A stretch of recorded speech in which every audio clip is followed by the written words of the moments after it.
오늘 이 본문 말씀을 중심으로 용처럼 말하는 양 같은 짐승, 용처럼 말하는 양 같은 짐승이란 제목으로 하나님 말씀 증거하겠습니다. 이제 2021년 새해 우리 첫 예배를 드리러 오신 우리 모든 성도님들 주님의 이름으로 환영합니다. 오늘도 온라인으로 많이 이렇게 오셔서 인사를 나누셨는데 참 반갑습니다. 새해는 소의 해라고 하죠. 그것도 흰 소의 해라고 합니다. 그래서 그런지 소 인사가 참 많습니다. 그래서 새해에는 건강하소. 제가 아는 목사님이 이런 인사를 나누셨습니다. 새해에는 건강하소, 가족과 친근하소, 자녀를 내비두소, 신앙을 잘 세우소, 역병을 물리치소, 자신과 화해하소, 남에겐 관대하소, 더불어 행복하소, 소처럼 우직하소. 여러분, 이 소를 라틴어로 이 바카라고 하죠. 바카. 이 말에서 요즘 우리가 그토록 기다리는 이 백신이라는 말이 유래를 했습니다. 이 백신은 프랑스의 생물학자인 루이 파스테르가 이 감염병의 독성을 약화시켜서 그것을 인체에 투입해서 신체 내에 저항력을 형성하도록 그렇게 해서 예방을 하는 예방법을 가리킵니다. 파스테르가 이런 백신 접종법을 개발한 것은 이 종두법을 이제 만들었던 영국인 의사 제너의 발견 덕분입니다. 이 제너는 자기 마을에서 젖소에 젖을 짜다가 우두에 걸린 소천연두죠. 우두에 걸린 적이 있던 여인들이 천연두에 걸리지 않는다는 사실에 주목을 했습니다. 이후에 제너는 이것을 체계적으로 연구를 했고 이 연구를 발전시킨 것이 바로 파스테르의 백신 접종법이었던 것입니다. 인류는 이 백신을 접종하는 법을 바로 이 소에게서 배운 셈입니다. 그러니까 소가 참 고마운 존재죠. 올 한 해도 우리는 이 코로나 바이러스의 거센 도전에 직면하게 될 것입니다. 이 코로나 바이러스가 무서운 것은 이 바이러스가 사람의 사람됨을 느끼게 하는 이 관계를 타고 옮기기 때문입니다. 우리는 관계를 타고 대화를 나눕니다. 또 대화를 통해서 서로의 감정과 마음을 공유합니다. 그런데 코로나 바이러스는 이 사람의 가장 기본적이고 원초적인 사람다움을 느끼게 하는 활동을 타고서 관계를 단절시키고 사람의 생존을 위협합니다. 이 코로나로 인해서 생긴 이 신조어가 있습니다. 호모 마스쿠스라고 하죠. 호모 마스쿠스. 그러니까 팬데믹에 입을 가린 인간이란 뜻입니다. 그러나 이 인간은 누군가에게 아무리 입을 가린다고 해도 말을 걸고 또 말을 듣고 그러면서 자기 정체성과 사람됨을 확인하는 존재입니다. 그런데 입을 가리고 만나지 못하고 관계가 형성되지 않고 그러면 내 정체성을 확인받지 못하고 그래서 이제 사람은 입을 가리기 시작하면서부터 자기의 정체성을 정도는 다르지만 크고 작게 위협받게 됩니다. 이러고 있다 보면 내가 뭐 하는 사람인가 싶기도 하고 내가 누군가 싶기도 합니다. 이런 면에서 이 코로나는 그 자체로 영성적인 특징을 갖고 있습니다. 이게 마치 GPS와 같습니다. 우리가 내비게이션을 켜고 여행지로 가려고 그러면 내 위치를 인공위성에 확인을 받고 또 인공위성이 이 땅에 있는 교통 실시간 정보를 나에게 보내주면서 끊임없이 업데이트를 하면서 정확한 목적지로 가게 되죠.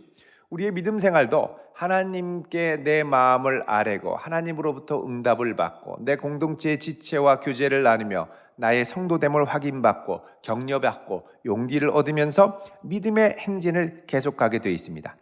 그런데 내 주변에 신호를 보내도 응답이 없고 내 위치가 뭔지 이게 불분명해지고 확인되지 않으면 정확한 성도에 가야 될 길을 온전히 가지 못하고 흔들리게 됩니다. 마치 GPS 신호가 막히면 이 GPS 지도가 막 산 위를 막 가는 것처럼 잘못 나올 때가 있죠. 이런 것처럼 우리의 영성 생활의 이 GPS 위치도 붕 뜨게 되는 경우가 많습니다. 이렇게 되면 사람은 어떻게든 나의 정체성을 확인시켜주고 나를 강화시켜줄 무엇인가를 끊임없이 찾아 헤매게 되어 있습니다. 그리고 그것에 소통하려고 하지요. 오늘날과 같은 코로나 시대에는 이런 나의 활동에 최적화된 것이 바로 이 유튜브와 SNS와 같은 매체들입니다. 문제는 이런 것들을 따라가다 보면 나의 생각과 정체성이 한쪽으로 극심하게 편파적으로 치우칠 가능성이 크다는 것입니다. 이런 시대에 우리는 오늘 본문에 나오는 용처럼 말하는 양 같은 짐승의 출현에 주목할 필요가 있습니다. 왜냐하면 이런 존재가 끊임없이 우리를 위협하고 우리의 정체성을 흔들고 미혹할 요소들이 많이 있기 때문에 그렇습니다. 이 양 같은 짐승은 겉으로 볼 때 이 첫인상은 참 좋습니다. 왜냐하면 하나님의 어린 양이신 예수님 같은 모습이기 때문입니다. 말하는 스타일도 조근조근 차분하게 정감 있게 설득력 있게 합니다. 그런데 그것을 가만히 듣다 보면 요 말하는 내용이 결론이 용하고 똑같습니다.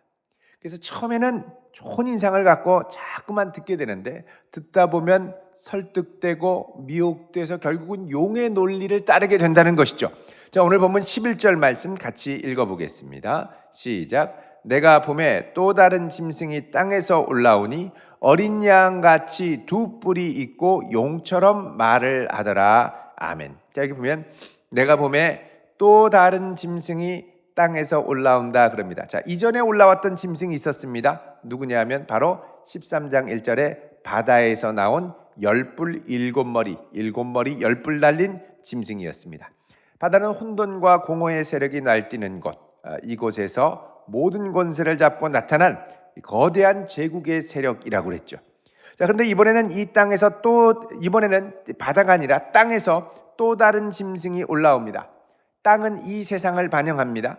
여기에 이 세상에 영향력을 끼치는 이 존재가 올라오는데 짐승이라고 그랬죠. 짐승이면 상당히 권세 있고 무섭게 생겼을 것 같은데 반전이 있습니다. 뭐냐면 어린 양같이 아주 온순하고 또 순하게 보이는 뿔이 나 있는 아주 귀여운 어린 양 한 마리입니다. 그러니까 세상 친화적인 이미지죠.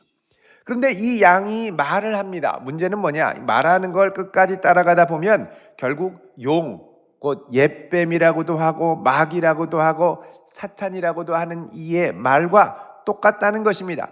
자, 그러면 용은 어떤 말을 합니까? 12장 9절에 보면 온 천하를 꿰는다고 그러죠. 또 12장 10절을 보면 밤낮 성도들을 잠소한다고 합니다.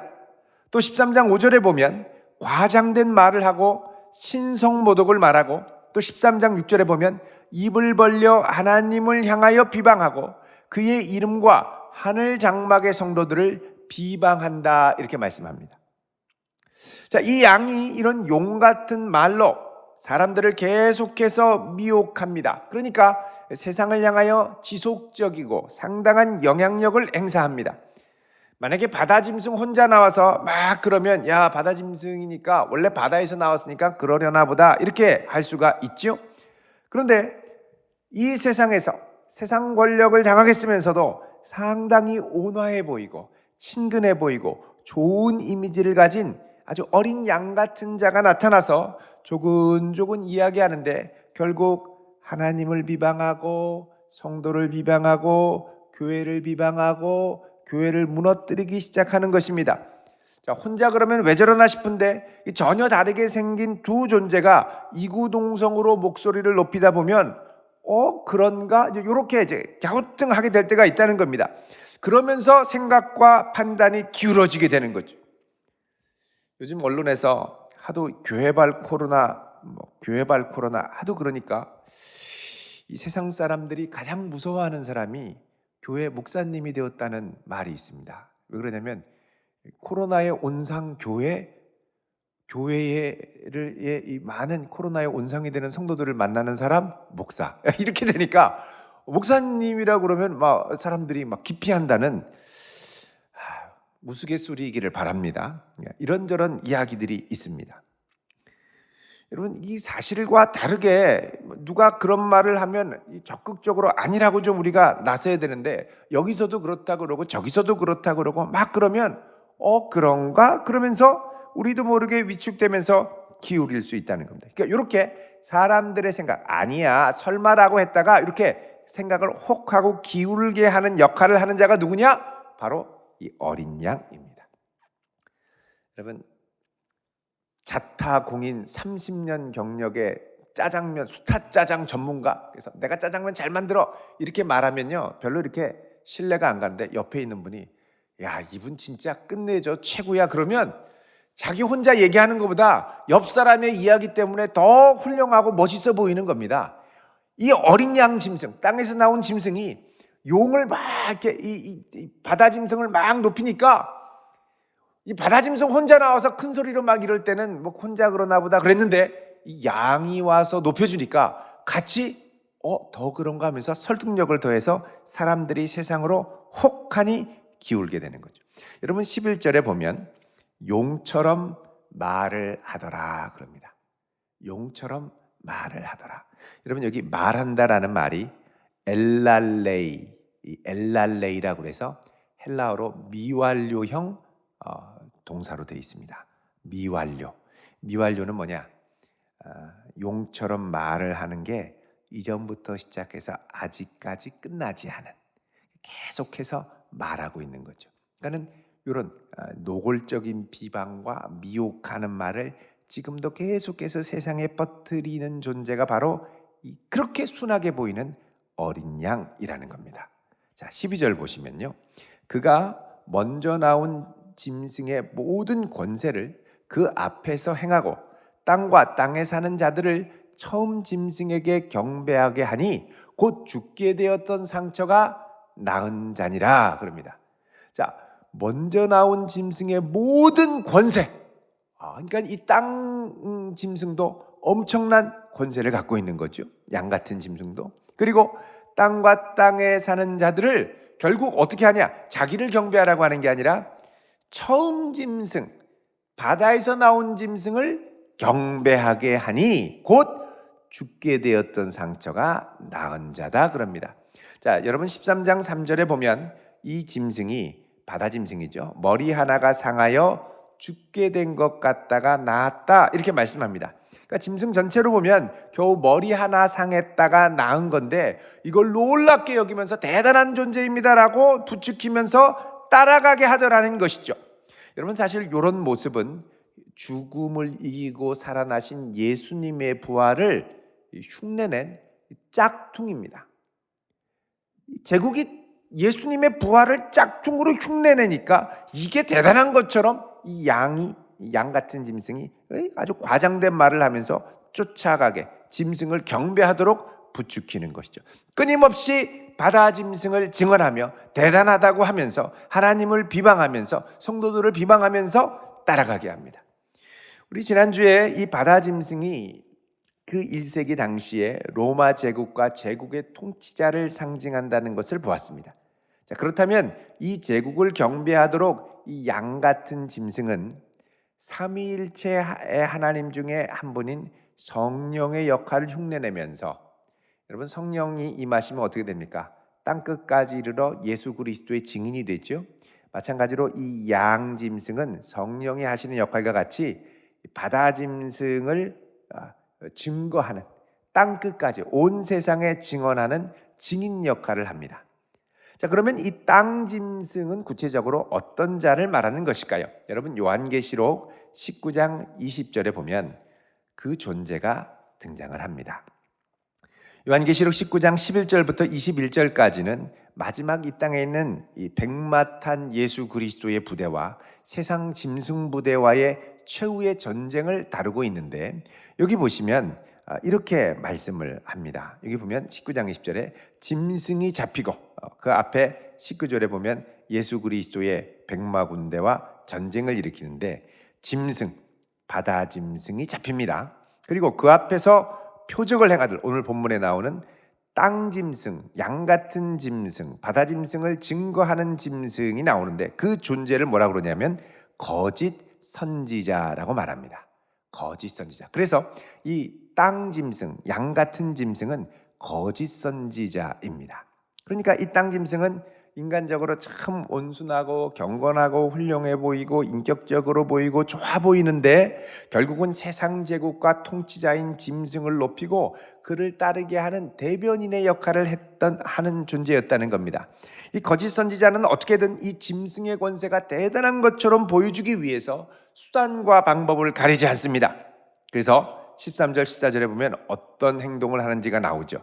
큰 이적을 행하되 13절에 보면 심지어 사람들 앞에 불이 하늘로부터 땅에 내려오게 하고 짐승 앞에서 받은 바 이적을 행함으로 땅에 거하는 자들을 미혹하며 땅에 거하는 자들에게 이르기를 칼에 상하였다가 살아난 짐승을 위하여 우상을 만들라 하더라 얘기를 합니다. 자, 큰 이적을 행하는데 사람들 앞에서 뭐가 떨어진다고요? 불이 떨어지게 하고 또 짐승 앞에서 받은 바 이적, 기적을 행하면서 사람들을 미혹하면서 이제 죽은 것 같았다가 살아난 짐승을 위하여 우상을 만들어라 이럽니다. 자, 이제 땅 짐승의 정체가 노골적으로 드러납니다. 이 겉모습은 온순하지만 사람들을 파멸로 몰고 가는 양의 탈을 쓴 늑대와 같은 거짓 선지자죠. 그 예수님이 마태복음 7장 15절에 보면 거짓 선지자들을 삼가라 양의 옷을 입고 너희에게 나오나 속에는 노략질하는 일이라 말씀합니다. 그러니까 양의 탈을 쓴 이리 같은 존재가 거짓 선지자입니다. 이 양 같은 짐승은 이 첫째 짐승에게 받은 권세로 사람들 앞에 큰 이적을 행합니다. 여기 이적이라는 말은 복수형으로 되어 있습니다. 이적들. 사람들이 보는 앞에서 마치 엘리야 선지자를 연상시키는 것처럼 하늘에서 불이 떨어지도록 하고 또 많은 기적 같은 신기한 현상들을 행합니다. 심지어는 짐승을 위하여 만든 우상들이 말을 하는 역사를 일으킨다는 것이죠. 15절에 보면 그가 권세를 받아 그 짐승의 우상에게 생기를 주어 그 짐승의 우상으로 말하게 하고 또 짐승의 우상에게 경배하지 아니하는 자는 몇이든 다 죽이게 하더라 말씀합니다. 여러분 상상해 보십시오. 우상을 만들었는데 이 우상이 말을 합니다. 얼마나 놀라겠습니까? 그리고 말을 할 뿐만 아니라 막 불이 하늘에서 이 밑에 제단으로 막 떨어지는 거예요. 신전에서. 여러분 이런 놀라운 이적을 본 제국의 많은 사람들이 혹해서 짐승을 경배하지 않겠습니까? 자, 이런 정황은 당시 소아시아 교회가 있던 지역에 만연했던 황제 숭배 의식의 모습을 잘 반영합니다. 여러분 그 당시에 로마 제국은 제국의 속주와 또 이 식민지 백성들에게 황제를 숭배하도록 하기 위해서 상당한 노력을 기울였습니다.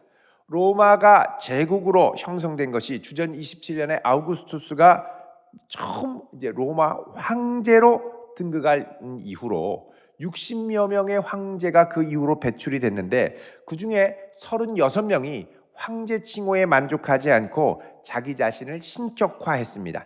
그런데 이 신격화 작업은 대부분 살아있을 때 안 하고 죽고 나서 사후에 원로원의 추대로 하게 됐죠. 그런데 유독 자기가 살아있을 때 자기를 신으로 높이고 자기 신상과 신전을 짓도록 아주 강요하면서 아주 불도저처럼 밀어붙였던 황제들이 있었습니다. 대표적으로 네로 황제가 있었고 그 이후에 요한계시록이 기록된 당시에 도미티아누스 황제가 그랬습니다. 그래서 이 도미티아누스 황제가 특히 심했는데 자기가 살아있을 때 신으로 추앙받기를 원했습니다. 그래서 여러분 요한계시록 2장 13절에 보면 이 예수님께서 버가모 교회를 향해서 뭐라 그럽니까? 요한계시록 2장 13절에 보면 거기는 사탄의 권자가 있는 데라 그러죠. 사탄의 권자, 우상 숭배를 하는 황제 신상이 있는 곳이다. 거대한 황제 신상과 여러 신상들이 질비하게 있었던 곳이 바로 버가모였습니다. 그래서 웅장하게 쏘았던 그 신전거리와 이 아크로폴리스를 제가 전에 여러분 예배 때 사진으로 보여드렸던 적이 있었습니다. 자, 이런 어마어마한 상황 가운데에서, 그러니까 이 제국을 통솔하는 데는 제국이 물론 정치적으로 아주 정교하게 사법제도를 공정하게 만들어야 되고 또 경제적으로도 부강해야 되고 군사력도 있어야 되는데 이 제국을 하나로 엮는 힘 중에 중요한 게 바로 정신력. 이 정신력을 뛰어넘어서 공통된 가치와 더 나아가서 신앙, 종교심으로 하나를 묶어야 됩니다. 대표적으로 북한 같은 데 보면은 이게 종교랑 정치랑 군사가 막 혼합되지 않았습니까?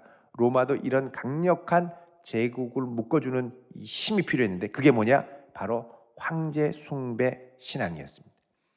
그래서 그 당시에 이제 황제를 신적화하기 위해서 동원됐던 사람들이 제사장들이었는데 이 제사장들이 황제의 신성을 드러내기 위해서 여러 가지 이 기법들을 사용을 했습니다. 이게 제사장의 영업 기법이죠. 고대 세계에는 이 신전에 있는 이 신상들에게 생기를 부여하기 위해서 많은 시도를 감행했습니다. 그 당시의 기록에 보면 제사장들과 또 이제 마법 술법사들 이 사람들이 도르래를 세워놓고서는 이 우상들 로마 황제나 신상들의 이 입에 이걸 가만히 있게 하면서 조금씩 움직이게 하면서 여기에 이제 말을 하는 것처럼 뭐를 사용했냐면 이 제사장들에게 비밀리에 전수됐던 게 복화술이었습니다. 여러분 그 전에 우리 교회에 오셨던 복화술사 안재우 소장 있었죠. 그러면은 깡 여사가 말하는 것 같은데 우리는 다 빠져드는데 알고 보니까 이분이 혼자 속으로 다 말하고 있었던 거예요. 입술만 살짝 이렇게 하는데 속으로 다 말을 하고 있었던 거죠. 그러면서 이게 움직이니까 깡 여사가 말하는 것처럼 똑같이 착각을 하게 됩니다. 여러분 그 당시에도 이 제사장들에게 비밀리에 여러분 그래서 이 복화술은 이 귀신 숭배, 우상 숭배로부터 내려왔던 상당히 긴 역사적인 이 이력도 있습니다. 이 복화술을 통해서 이 제사장들이 이 신상에게 이 영감을 불어넣는 작업들을 한 것이죠. 게다가 이 주술과 또 약물과 향을 통해서 우상의 입이나 눈, 귀 구멍 속에 이 마술 재료를 집어넣어서 신비로운 현상을 나타나게 하고 신비로운 연기를 뿜게 하고 신탁을 얻는 의식들을 행했습니다. 그러니까 막 이상한 현상이 나타나고 이 연기 중에 불이 하늘에서 막 뚝뚝 신상 천장에서 밑으로 떨어지니까 하늘에서 불이 떨어지면서 말하는 걸로 착각을 하기 시작하는 거예요. 그러면서 막 이 신비한 음성이 들리게 하는데 그 결론은 뭐냐? 그렇게 해서 받은 신탁의 결론은 우상 숭배해라. 그렇지 않으면 죽는다였습니다. 우상 숭배해라. 그렇지 않으면 죽는다. 그 거부하면 어떻게 될까요? 그럼 이제 죽이는 거죠. 15절에 보면 그가 권세를 받아서 짐승의 우상에게 생기를 주고 우상으로 말하게 하고 말을 들으면 그 다음에 경배해야 되는데 짐승의 우상에게 경배하지 아니하는 자는 몇이든지 다 죽이게 하더라 그러죠. 그 결론은 뭐냐? 죽음입니다. 우상 숭배 아니면 죽음. 여러분 이 도미티아누스 황제 때 이게 참 심했습니다. 신전 사제들을 동원해서 제국의 모든 주민들은 집 밖에 있는 제단에 제물을 바칠 것을 강제적으로 요구를 하고 참여하지 않는 자는 사형에 처하도록 아주 황제의 칙령을 내리기까지 했죠. 그래서 이걸 통해서 마침내 그토록 손해 보이던 이 두 뿔난 양의 정체가 드러났습니다. 이 양은 미혹하는 말과 행위로 바다 짐승을 섬기고 높이는 우상 숭배로 이끄는 아주 교활한 존재였던 것입니다. 자, 이런 짐승과 같은 양짐승과 같은 거짓 선지자는 오늘날 우리 시대에도 계속해서 혀의 권세로 활동을 합니다. 겉으로 볼 때는 온화해 보이는데 우는 사자와 같이 할 수만 있는 대로 성도들을 꾀어서 믿음에서 이탈하도록 부추기죠. 겉으로 볼 때는 여러 가지 좋은 인상을 많이 풍기기 위해서 뭐 대사회적인 봉사를 하고 뭐 어떤 나라의 여왕의 상을 받았다고 그러고 세계 평화에 기여하는 것 같기도 하고 그 속에 감추고 있는 늑대의 탈을 주의해야 됩니다. 결국은 성도로 하여금 예수 그리스도를 저버리고 우상을 따라 살도록 미혹하는 것이죠. 주목할 건 이런 짐승의 주요 활동의 원천이 말을 통해서 이루어진다는 겁니다. 그 짐승은 혀의 권세, 말의 권세를 갖고 세상을 휘두르면서 미혹하는 것을 주의해야 됩니다. 우리가 살펴본 것처럼 용도 혀의 권세가 있었고 바다 짐승도 혀의 권세가 있었고 또 여기 나오는 이 양도 혀의 권세를 갖고 사람들을 미혹합니다. 오늘날과 같이 이 사회적 거리두기가 심화되면 나를 붙들어주는 건강한 신앙 공동체 그리고 공동체의 지체들과 거리를 두게 됩니다. 그렇게 되면 나도 모르게 교묘하게 그럴듯하게 이 꾸민 양 같은 왜곡된 유튜브 영상이나 SNS와 같은 자극적인 매체에 빠지기가 쉽습니다. 여러분, 제가 얼마 전에 이 인터넷을 쫙 검색을 해보는데, 예를 들면 노아의 방주는 역사적 사실인가? 모든 성도들이 관심을 갖고 있지 않습니까? 그 똑같은 제목의 동영상을 이단 한 네다섯 개 단체들이 그대로 비슷한 제목을 갖고 영상을 만든 겁니다. 666은 베리칩인가? 얼마나 우리가 호기심이 많겠습니까? 똑같은 제목을 6, 7개의 이단들, 한 10개 정도 되는 것 같습니다. 서로 다른 단체, 이단 단체들이 자기의 입맛에 맞게 성도들을 미혹하기 위해서 똑같은 비슷한 주제와 키워드로 똑같이 올려놓은 거죠. 그러니까는 딱 듣고 내가 궁금한데 하고 치면 이게 2단인지 3단인지 모르는 겁니다. 워낙 많아가지고 요즘에는. 그러니까 이거 막 빠져들어가면 이제 알고리즘으로 계속 넘어가게 됐죠. 그게 한번 빠지면 이거를 이제 듣고 내 주변에 나누고 이야기를 하고 교정을 받고, 여러분 신앙생활은 기본적으로 신앙 공동체의 지도를 받아야 됩니다. 근데 이거를 거부하고 내가 복음에 빠져서 막 그 알고리즘에 빠지게 되면 다음에는 사람들의 말이 안 들리고, 근데 우리 교회 목장 인도자와 집사님의 말이 안 들리고 담임 목사님의 말이 안 들리고 그냥 내가 복음에 그냥 막 빠지게 되는 거죠. 그리고 이 말을 하지 않는 사람은 다 2단이고 3단이고 이상하게 느껴지는 겁니다.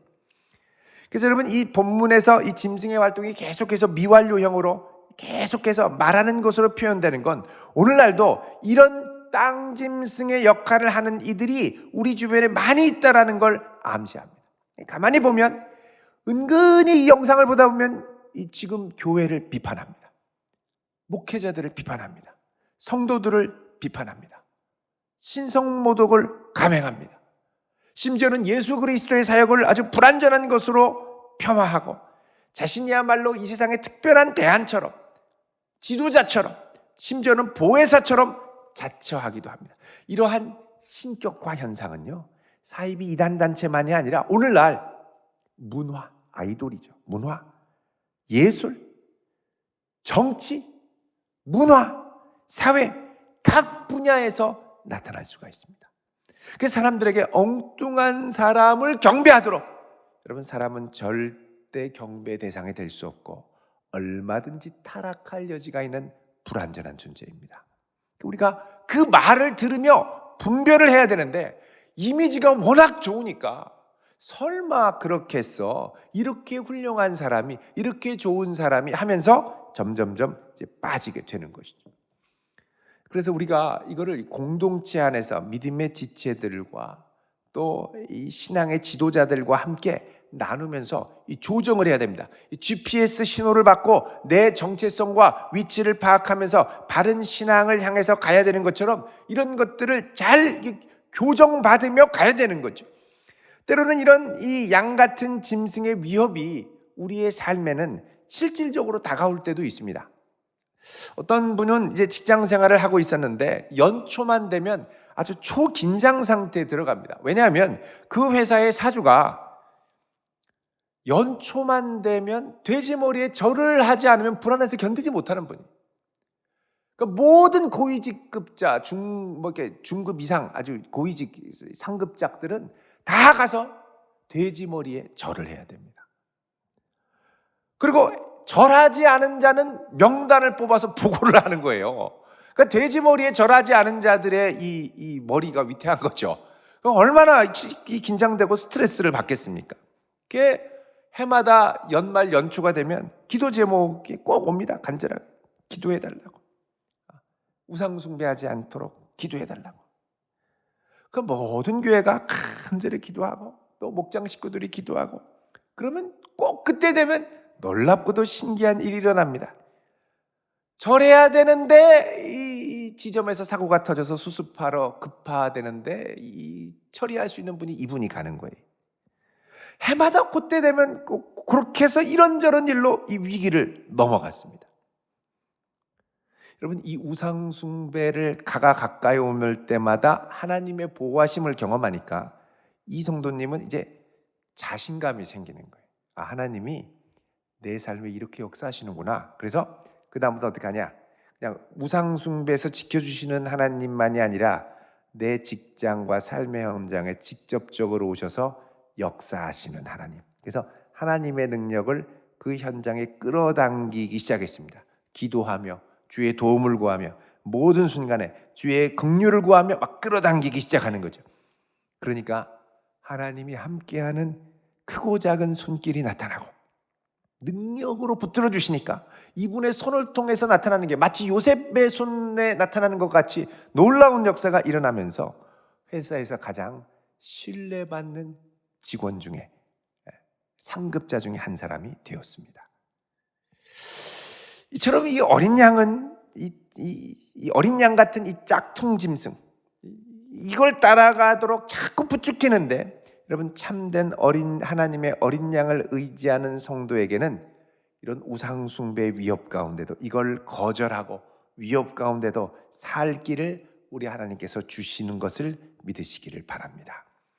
오늘날과 같이 이 짐승의 수많은 달콤한 유혹과 함께 기적처럼 보이는 놀라운 권세까지 동원해서 성도들의 마음을 뺏고 휘젓고자 하는 참 흉흉한 시대가 왔습니다. 좀 주변에 도움을 구하고 좀 나를 바로 잡아야 되는데 이게 자꾸 코로나로 거리두기를 하고 격리가 되다 보니까 내가 지금 옳게 가는 건지 내가 가는 길이 맞는 건지 나를 주변에 붙들어주는 사람들도 별로 없습니다. 그러니까 어떻게 되냐면 자꾸 이게 편향적으로 기울어가기 시작하는 거예요.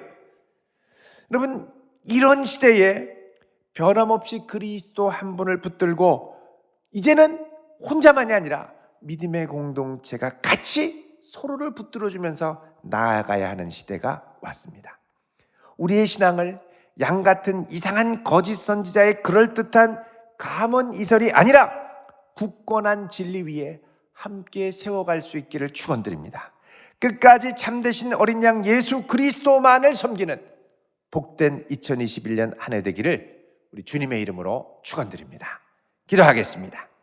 거룩하신 아버지 하나님, 우리를 긍휼히 여기사 주의 능력의 장중에 붙들어 주시고 감언이설로 성도들을 미혹하는 양 같은 두뿔난 짐승의 미혹에 넘어가지 않고 바른 분별력으로 주 앞에 설 수 있는 하나님의 백성 되게 하옵소서. 예수 그리스도의 이름으로 기도하옵나이다. 아멘.